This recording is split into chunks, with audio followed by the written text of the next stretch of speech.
नमस्कार। कार्यक्रम खेल खिलाड़ी में आप सभी का स्वागत, अभिनंदन। मैं हूं आपके साथ अजय पुंडीर।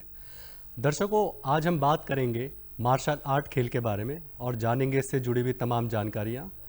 इसी विषय पर बातचीत करने के लिए हमारे साथ हमारे स्टूडियो में मौजूद हैं श्री अजय गुरुंग जी। नमस्कार। आप मार्शल आर्ट के कोच हैं और काफ़ी लंबे समय से मार्शल आर्ट्स के साथ जुड़े हुए हैं। और साथ में हैं मैथिली राणा। आप एक वर्ल्ड रैंकिंग प्लेयर हैं और इस समय भी मार्शल आर्ट को फॉलो कर रही हैं। आप दोनों का बहुत बहुत स्वागत हमारे कार्यक्रम में। Thank you sir. Gurung ji, सबसे पहले आप मुझे मार्शल आर्ट के बारे में थोड़ा बताइए। क्या है इसका इतिहास, ये कब कहाँ कैसे शुरू हुआ? देखिए, मार्शल आर्ट एक कॉम्बैट गेम है जी। जितने भी कॉम्बैट गेम होते हैं सब मार्शल आर्ट ही होता है। कराटे, किक बॉक्सिंग, कुबूडो, जुजुत्सु, ये सब मार्शल आर्ट है। तो हम लोग फॉर्मेट करते हैं कराटे और किक बॉक्सिंग का। जी। तो हम कराटे प्रॉपर सिखाते हैं। हम कराटे के बारे में बताऊं तो जो मार्शल आर्ट है ये इंडिया से ही निकला है। जी। जैसा हमारे इंडिया का पुराना मार्शल आर्ट है कलरीपयट्टू, तो उसका एक वर्जन है। क्योंकि जैसे बौद्ध धर्मन जी के स्टूडेंट होते थे जो विदेश में जाते थे बौद्ध का प्रचार करने के लिए, जी। जी। तो उन लोग सीख के जाते थे यहाँ से। तो वहाँ जाके उन्होंने अपने इस्टेब्लिश किया और वहाँ पे उसको बढ़ाया। तो इस तरीके से हुआ। तो मार्शल आर्ट जो मेनली इंडिया का ही है, लेकिन इसको जापानी इसलिए कहते हैं कि उन्होंने डेवलप किया इसको। जी। तो उनके जो मास्टर थे गिचिंग फुनागोशी, उन्होंने इसको मॉडर्न कराटे को डेवलप किया। तो कराटे में दो फॉर्मेट होते हैं जी। काता और कुमिते। तो काता फॉर्मेट होता है जो आप प्रेजेंटेशन दिखाते हैं सबके आगे, और कुमिते होता है फाइटिंग टेक्निक जिसमें आप लड़ाई करते हैं। तो जो गिचिंग फुनागोशी थे तो वो सिर्फ काता ही सिखाते थे। जी। तो जब वो यूनिवर्सिटी में, टोक्यो यूनिवर्सिटी में गए, तो वहाँ के स्टूडेंट ने उनको बोला कि ये तो बोरिंग है। तो उन्होंने तब उसको डेवलप किया कुमिते में। तो दो फॉर्मेट हो गए कराटे में, काता और कुमिते। जी। तो फाइटिंग टेक्निक और प्रेजेंटेशन टेक्निक। कुमिते जो है बनाया गया है जुजुत्सु, निंजुत्सु और जूडो से मिला के। जी। 3 आर्ट के मिक्सअप है कुमिते।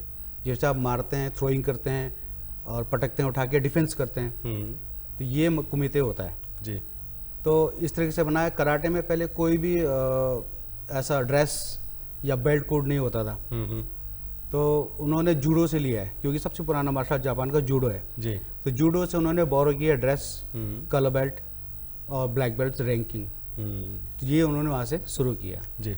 मैथिली, आप इस गेम से जुड़ी और अभी भी खेल रही हैं, तो आप अपने इस खेल की तरफ जो आपका झुकाव था उससे बताइए हमें। आप कैसे शुरू किया आपने और मार्शल आर्ट ही क्यों चुना?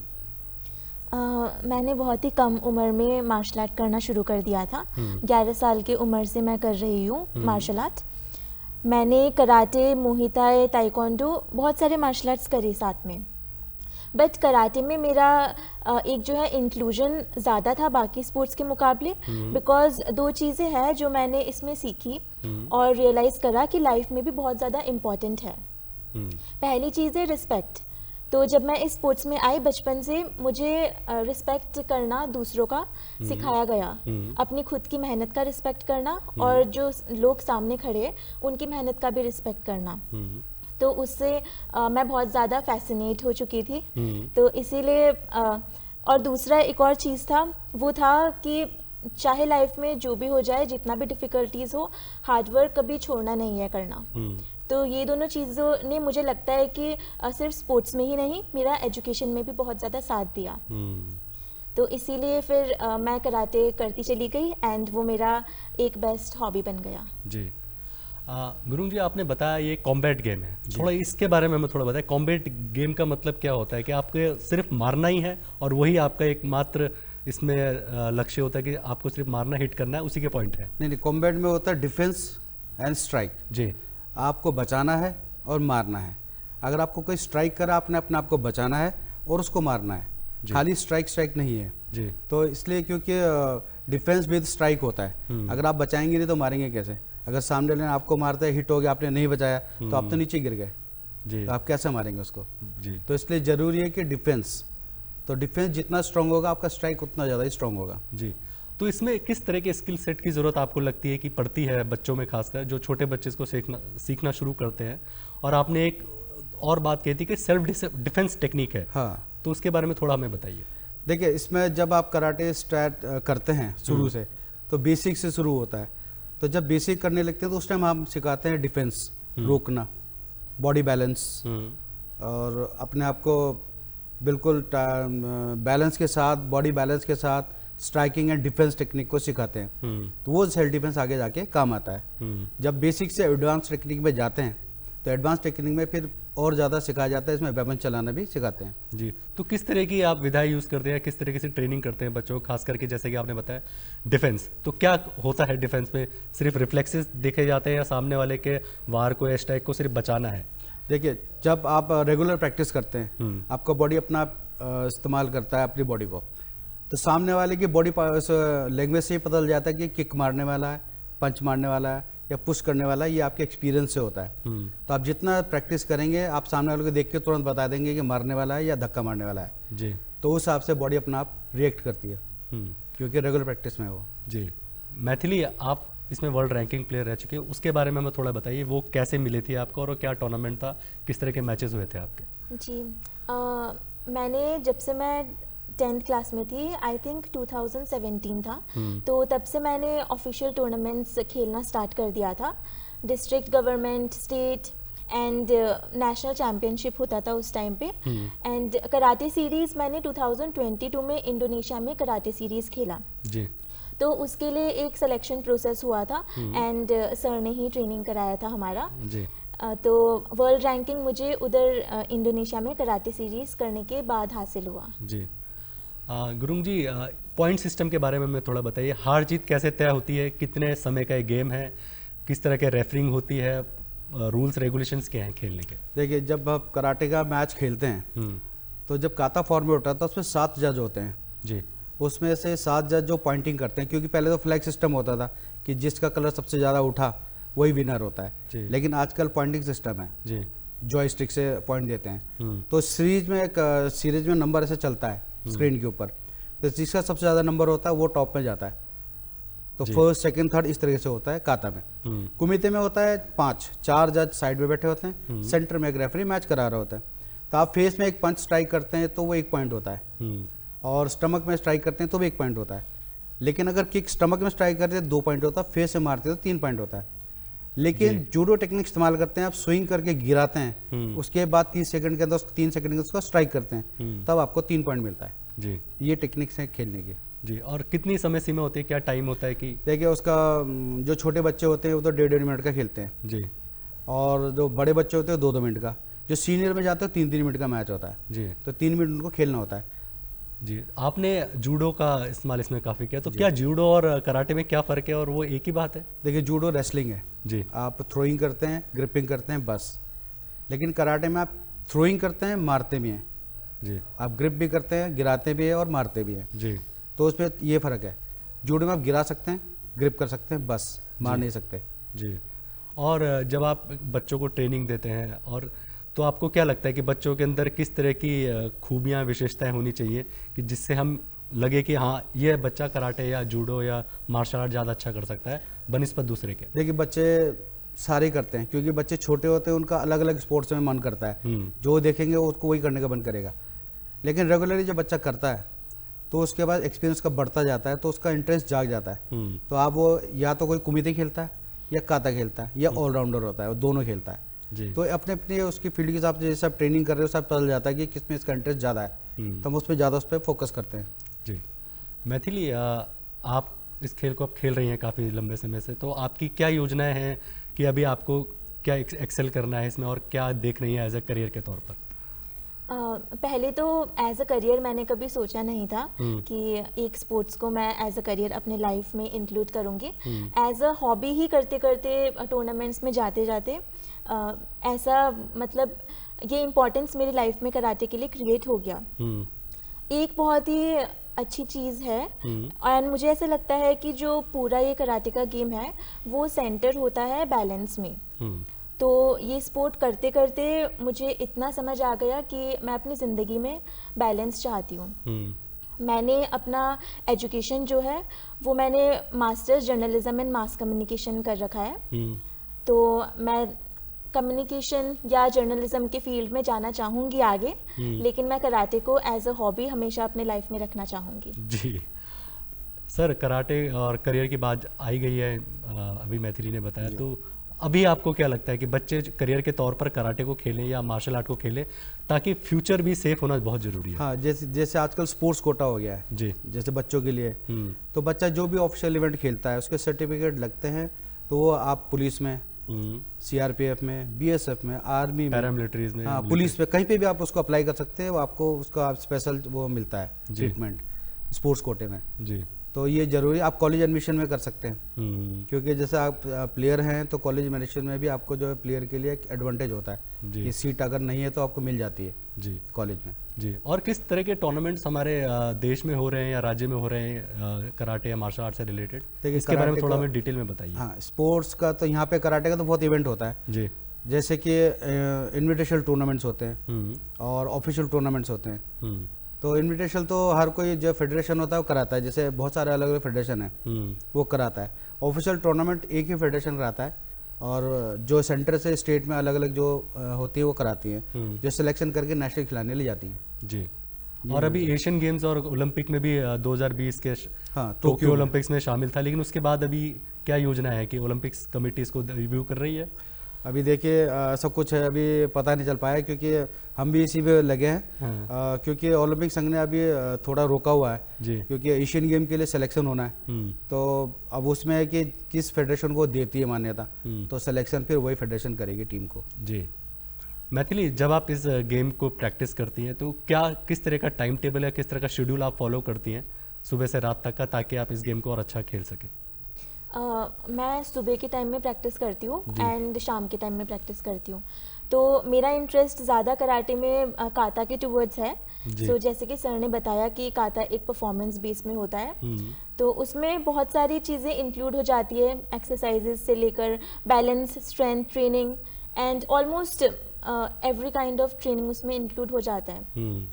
तो उससे मुझे एक एज मिलता है पढ़ाई करने में भी, बिकॉज माइंड शार्पनेस ज़्यादा हो जाता है उससे। एंड जो डेली टास्क्स होते हैं वो भी ईजिली एक इंसान कर सकता है, मुझे ऐसा लगता है, अगर कराटे प्रैक्टिस करो रोज। तो मेरा वही शेड्यूल रहता है कि मैं सुबह और शाम को करती हूँ एंड बाकी टाइम फिर मैं अपना पढ़ाई करती हूँ। तो इसमें किस तरह की ट्रेनिंग, मतलब किस तरह का टाइम टेबल में आप फिजिकल वर्क, एक जो ताकि एक पावर का एंड्योरेंस का गेम है, और दूसरा आप मेंटल स्टेबिलिटी के लिए उस तरह के किसी खास टाइम टेबल को फॉलो करती थी कि इस घंटे मुझे पहले वार्म अप करना है, या उसके बाद मैच खेलना है, या उसके बाद थोड़ा मेडिटेट करना है, फोकस करना है? जी, जब भी मतलब हमारा जब भी टूर्नामेंट्स होता है, पास आने वाला होता है, तो फिर सर हमें ट्रेनिंग कराते हैं। पहले 1 घंटा सर हमें वार्म अप कराते हैं अच्छे से, रनिंग होता है जिसमें इंक्लूडेड स्ट्रेचिंग इंक्लूडेड होता है उसमें, एंड बैलेंस ट्रेनिंग इंक्लूडेड होता है। तो बैलेंस ट्रेनिंग मुझे बहुत ज़्यादा इंपॉर्टेंट लगता है and one of my favourite also. And उसके बाद फिर हम काता का ट्रेनिंग करते हैं।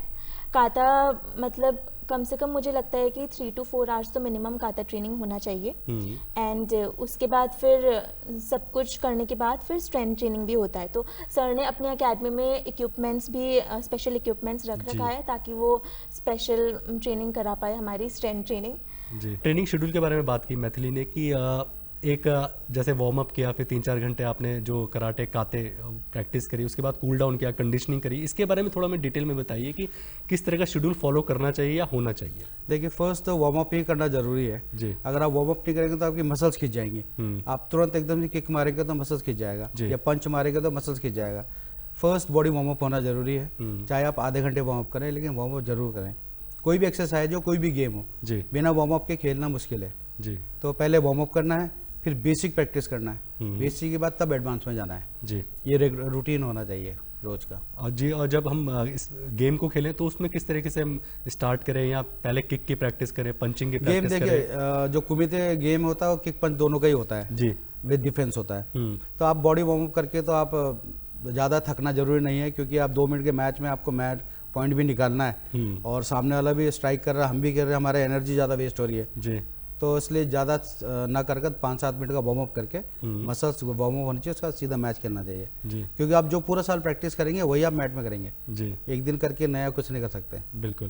तो किस तरह के इसमें डाइट की भी एक इम्पॉर्टेंट रोल होगा, तो आपको क्या लगता है किस तरह की डाइट होनी चाहिए, खास करके जो पावर गेम्स हैं? स्टूडेंट को बोलता हूँ कि एक तो फास्ट फूड नहीं पीना है, खाना नहीं है, कोल्ड ड्रिंक्स नहीं पीना है, कुरकुरे लेस चॉकलेट कैंडी नहीं खाना है जी।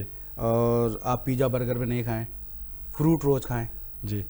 है ना, और जूस रोज पिए, लेकिन जूस भी निकाल के, वो टेट्रा पैक वाला नहीं, जी क्योंकि वो तो केमिकल से मिलके और फ्लेवर से बना है ना, जी तो वो नहीं लेना है। जी आप वेजिटेबल सारे खा सकते हैं, है ना। नॉन वेजिटेरियन है तो बॉयल एग खाएं, फ्राई ना खाएं, जी, और चिकन खाएं, फिश खाएं, प्रोटीन प्रोटीन के लिए, है ना। ताकि आप वेजिटेरियन है तो आप सोयाबीन खाएं, हम्म, काले चने खाएं, जी है ना, और दूध पिए, जी। पनीर खाएं, दही खाएं, जी। ये प्रोटीन को करता है। जी।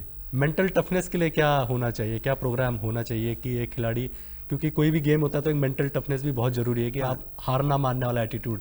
देख, एक तो फर्स्ट जो प्लेयर के ऊपर ये होना चाहिए, हार जीत को वो ले, ऐसा नहीं ले कि हार गया तो बस, ऐसा नहीं, क्योंकि गेम है, जी कोई किसी टाइम भी गेम चेंज हो जाता है ना। लास्ट मोमेंट पे ना खेलने वाला मार देता है, तो ऐसा नहीं लेना। हार गया तो अगली बार प्रैक्टिस करके और आओ कि भी अगली बार मुझे मेडल मारना है, जी ये नहीं करना कि हार गया तो छोड़ देना है, कि नहीं करना है। तो ये कंपटीशन का जो भावना है वो होनी चाहिए। जी।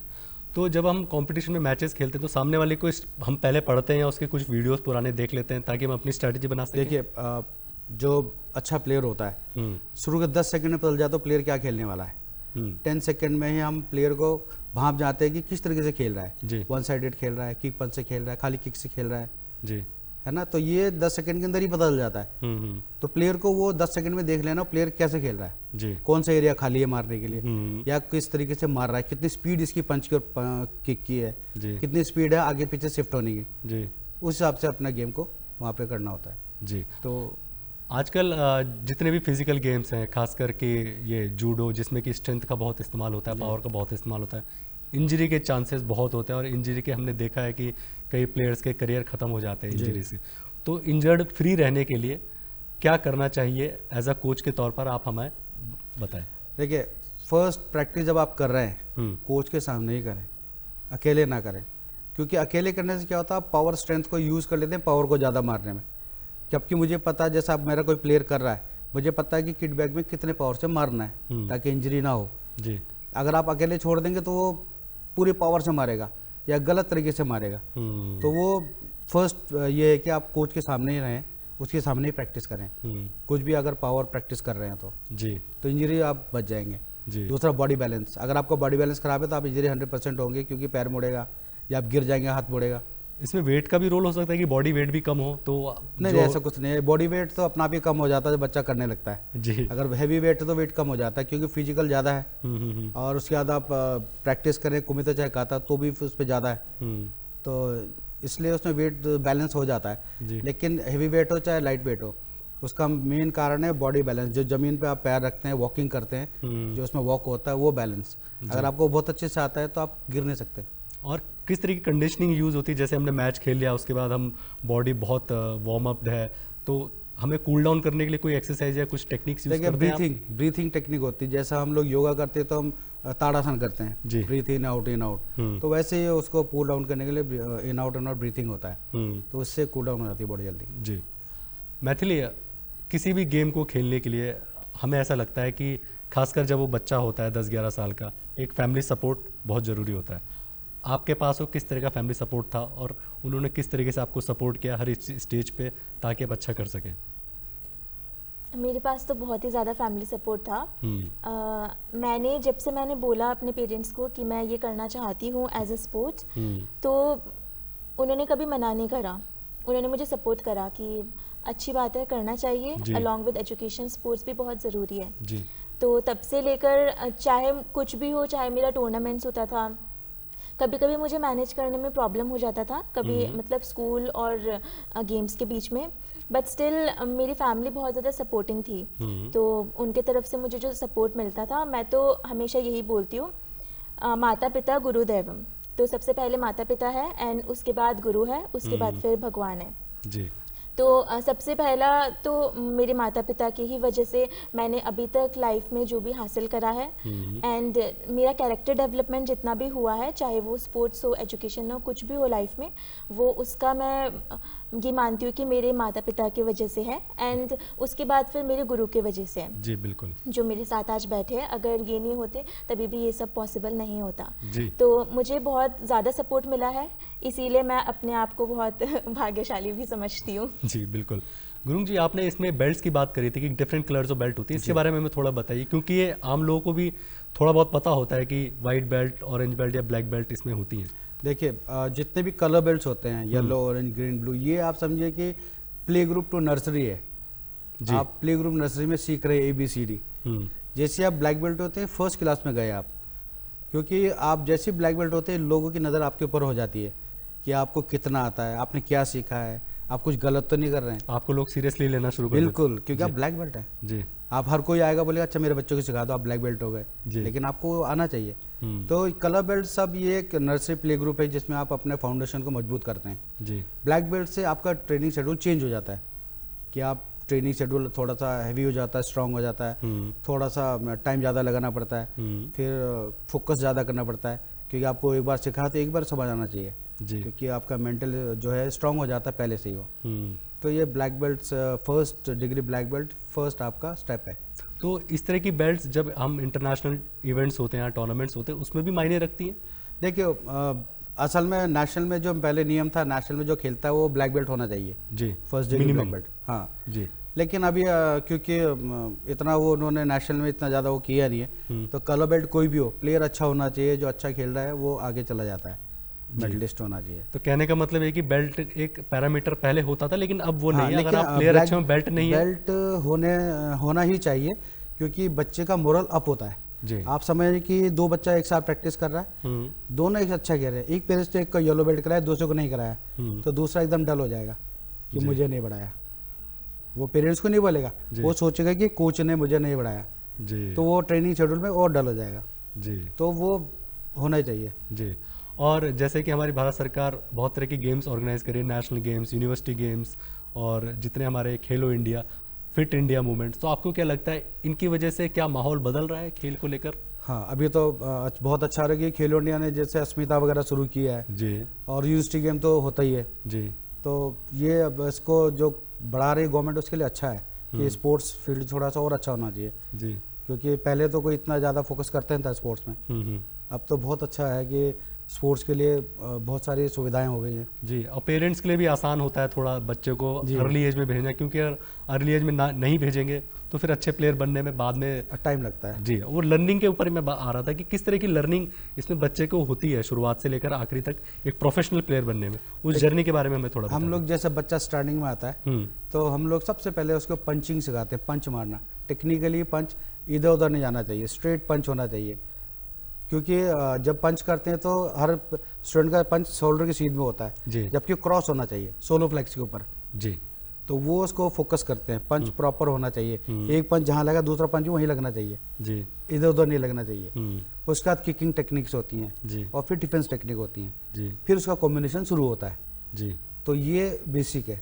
जी। जब ये स्ट्रांग हो जाता है तो प्लेयर अच्छा बनने लगता है। देखिए वर्ल्ड में जो मार्शल आर्ट चलते हैं, कराटे में जो 4 फॉर्म है जो वैलिड हैं। जी। चलते तो बहुत सारे कराटे हैं ना, लेकिन जो 4 WKF से वैलिड है वो है शितोरियो, वादोरियो, सोतोकान और गोजुरियो। जी। 4 स्टाइल वैलिड हैं जो अभी स्टाइल WKF में अप्रूव है, जी। जिसमें वर्ल्ड में प्लेयर खेलते हैं, है ना। तो ये है, बाकी तो वैसे बहुत सारे क्यूक्यूसिन का ये फुल कॉन्टैक्ट गेम वाला और भी मार्शल आर्ट हैं, लेकिन नॉर्मली जो 4 स्टाइल ये चलता है। जी। और जो ताई कमांडो वगैरह है वो भी इसी का एक पार्ट है? देखिए ताइक्वांडो कराटे से ही निकला है, वो सिर्फ किकिंग गेम है। आप किक से ही मार सकते हैं, पंच नहीं चला सकते ना रोक सकते हैं। जी। लेकिन कराटे में आप किक भी मार सकते हैं, पंच भी मार सकते हैं और रोक भी सकते हैं। जी। तो इसमें थोड़ा सा डिफरेंस है। जी। लेकिन दोनों गेम अच्छा है। जी। वो कोरिया का मार्शल आर्ट है, ये जापान का है। जी। तो इसमें जो हम जापानीज और कोरियंस का जो डोमिनेंस हम देखते हैं खास करके इंटरनेशनल लेवल पे, जब भी कोई वर्ल्ड चैंपियनशिप होती है या ओलंपिक ही होता है, तो ऐसा क्यों है कि उन लोगों का डोमिनेंस बहुत ज़्यादा दिखता है रेस्ट ऑफ द वर्ल्ड के मुकाबले? देखिए आप ये लेके चलेंगे, देखिए चाइना, जी। वहाँ पे एक स्पोर्ट्स कंपलसरी है। आपके बच्चे को स्पोर्ट्स खेलना ही खेलना है, चाहे वो जिम्नास्टिक हो, चाहे वो ताइक्वांडो कर रहा हो, चाहे वुशु कर रहा हो। स्कूल के अंदर उसको स्पोर्ट्स 2 घंटे खेलना ही खेलना है, वो एक सब्जेक्ट है। जी।